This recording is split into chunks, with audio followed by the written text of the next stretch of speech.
जय सिया राम। आप सुन रहे हैं कैपिटल रेडियो अयोध्या। मैं हूं भावना राय और मैं हूं वात्सल्य राय। सभी सुनने वालों को जय सिया राम। बीते तमाम एपिसोड की तरह हमारे पिछले एपिसोड को भी पसंद करने के लिए आप सभी का बहुत आभार। कैपिटल रेडियो अयोध्या के 52वें एपिसोड से हमने रामायण की कहानियां सुनाने का क्रम शुरू किया है। पिछली बार हमने रामायण कथा के इतिहास के बारे में चर्चा की थी। आज हम उसी क्रम को आगे बढ़ाएंगे, लेकिन पहले आपको बता दें कि हमेशा की तरह इस कार्यक्रम में भी आप मंदिर मुकुट मुखारविंद गोवर्धन के सेवायत कृष्णा भारद्वाज से सुनेंगे रामचरितमानस का एक अंश। रामायण का अर्थ है राम कायन, यानी भगवान श्री राम की यात्रा। ये वो यात्रा पथ है जिस पर बढ़ते हुए राजकुमार राम मर्यादा पुरुषोत्तम भगवान हो गए। भगवान का उल्लेख ऋग्वेद में भी है। भारतीय ऋषि परंपरा के महापुरुष महर्षि वाल्मीकि रचित रामायण को आदि काव्य कहा जाता है। इस महाकाव्य को सभी राम कथाओं का आधार माना जाता है। भारत की सभी भाषाओं में राम कथा की रचना हुई है। सबसे ज्यादा रामायण संस्कृत में रची गई हैं। इनकी संख्या 17 के करीब बताई जाती है। महर्षि वाल्मीकि के अलावा मुनि वशिष्ठ, मुनि अगस्त्य और महाकवि कालिदास की रचनाएं भी प्रसिद्ध हैं। उड़िया भाषा में करीब 14 रामायण हैं। इनका आधार भी महर्षि वाल्मीकि की रामायण को माना जाता है। वाल्मीकि रामायण में 7 कांड और 24,000 श्लोक हैं। वर्तमान में सबसे लोकप्रिय गोस्वामी तुलसीदास की रचना रामचरितमानस है। ये रचना अवधी भाषा में है। इसे तुलसीकृत रामायण भी कहते हैं। रामचरितमानस में भी 7 कांड हैं। ये हैं बालकांड, अयोध्या कांड, अरण्य कांड, किष्किंधा कांड, सुंदर कांड, लंका कांड और उत्तर कांड। इस विषय पर इस एपिसोड में इतना ही। अगले अंक में हम रामायण की किसी और कथा की बात करेंगे। और अब प्रभु श्री राम के चरित का बखान सुना रहे हैं मंदिर मुकुट मुखारविंद गोवर्धन के सेवायत कृष्णा भारद्वाज। ओम श्री गुरुवे नमः। ओम श्री गणेशाय नमः। ओम श्री रामचंद्राय नमः। ओम श्री हनुमते नमः। जय श्री राम। देखो मुनि अविवेक हमारा, चाहिए सदा सेवई भरतारा। हे मुनियों, आप मेरा अज्ञान तो देखिए कि मैं सदा शिव जी को ही पति बनाना चाहती हूँ। सुनत बचन बिहसे ऋषया, गिरि संभव तब देह। नारद कर उपदेश सुनी, कहु बसेउ किसुगी। सियावर राम जय जय राम। मेरे प्रभु राम करो कल्याण।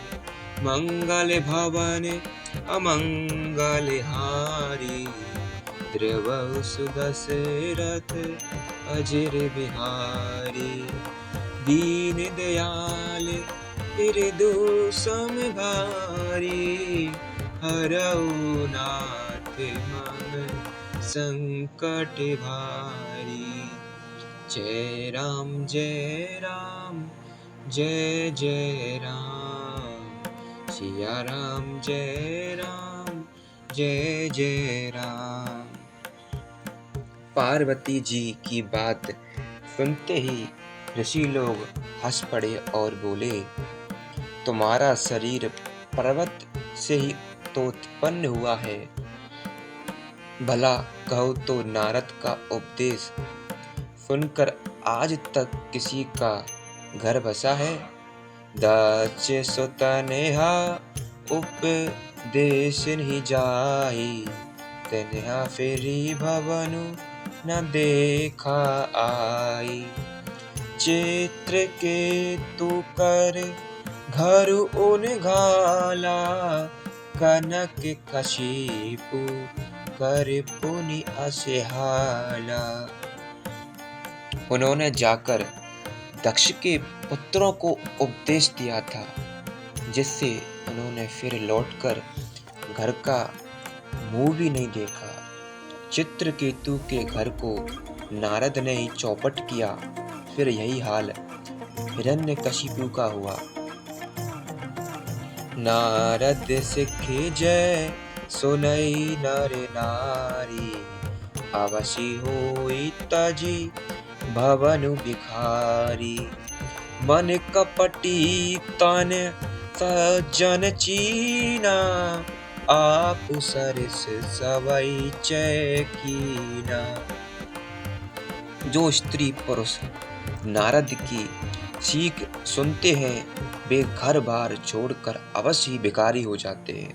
उनका मन तो कपटी है, शरीर पर सज्जनों ने के चिन्ह हैं, वे सभी को अपने समान बनाना चाहते हैं। ते के बचन मानी विश्वासा, तुम चाहु पति सहज उदासा। निर्गुण निलज कुबेश कपाली, अकुल अगय दिगंबर ब्याली। उनके वचनों पर विश्वास मानकर तुम ऐसा पति चाहती हो जो स्वभाव से उदासीन, गुणहीन, निर्लज्ज, बुरे भेष वाला, नर कपालों की माला पहनने वाला, कुलहीन, बिना घर बार का नंगा और शरीर पर सांपों को लपेटी रखने वाला है। कहु कवन सुख अस्य भरु पाए, भले भूले ठग के बोराए। पंच कहे शिव सती विवाई, पुनि अप डैरी मरा एनिताई। ऐसे भर की मिलने से कहो तुम्हें क्या सुख देगा। तुम उस ठग नारद के बहकावे में आकर खूब भली। पहले पंचों के कहने से शिव जी ने सती का विवाह किया था, परंतु फिर उसे त्याग कर मरवा डाला। जय श्री राम। कैपिटल रेडियो अयोध्या के इस अंक में इतना ही। आपको ये पॉडकास्ट कैसा लगा हमें ज़रूर बताएं। अपने सुझाव और फीडबैक हमें ईमेल करें। ईमेल का पता है capitalradioayodhya@gmail.com। अगर आप ये पॉडकास्ट अपने दोस्तों और करीबियों के साथ शेयर करते हैं तो हमें खुशी होगी। अगली मुलाकात तक जय सिया राम।